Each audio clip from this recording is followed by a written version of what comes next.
Dad, मैंने आपसे पहले ही कहा था कि हमारी कंपनी लॉस में है, लेकिन आपने मेरी एक भी बात नहीं सुनी और ये सब राहुल की वजह से हो रहा है। मैंने कहा था कि उसकी प्रोग्रेस बहुत ही ज्यादा वीक है, लेकिन फिर भी आपने उसे यहाँ पे हायर कर लिया हमारी कंपनी में, and now you can see the result. I told you dad, investing in that company is completely not understandable. I told you, but you didn't heard me. आपको तो अपनी चलानी थी। बेटी तो बेटी होती है ना। अगर यही आपका एक बेटा होता और वो अगर कहता ना, तो आप उसकी बात जरूर सुनते, लेकिन मेरी बात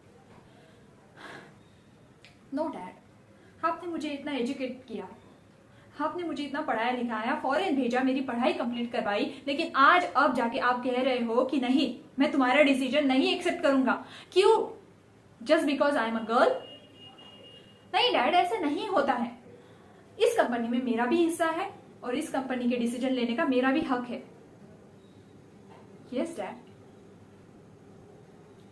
मैं किसी से शादी नहीं करूंगी जब तक ये कंपनी में ऊंचाई तक नहीं लेकर जाऊंगी। इसकी प्रोग्रेस मेरे हाथ में है क्योंकि मैं इस कंपनी का हिस्सा हूं।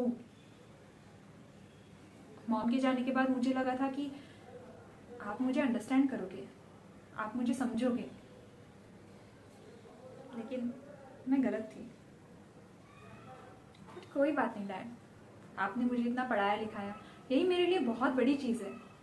लेकिन इस कंपनी को आगे बढ़ाने का मेरा भी तो सपना है ना, और वो सपना मैं पूरा करके रहूंगी। आइंदा मैं ऐसे एम्प्लॉयज को अपनी कंपनी में हायर नहीं करवाऊंगी। That's my final decision. Thank you dad for everything.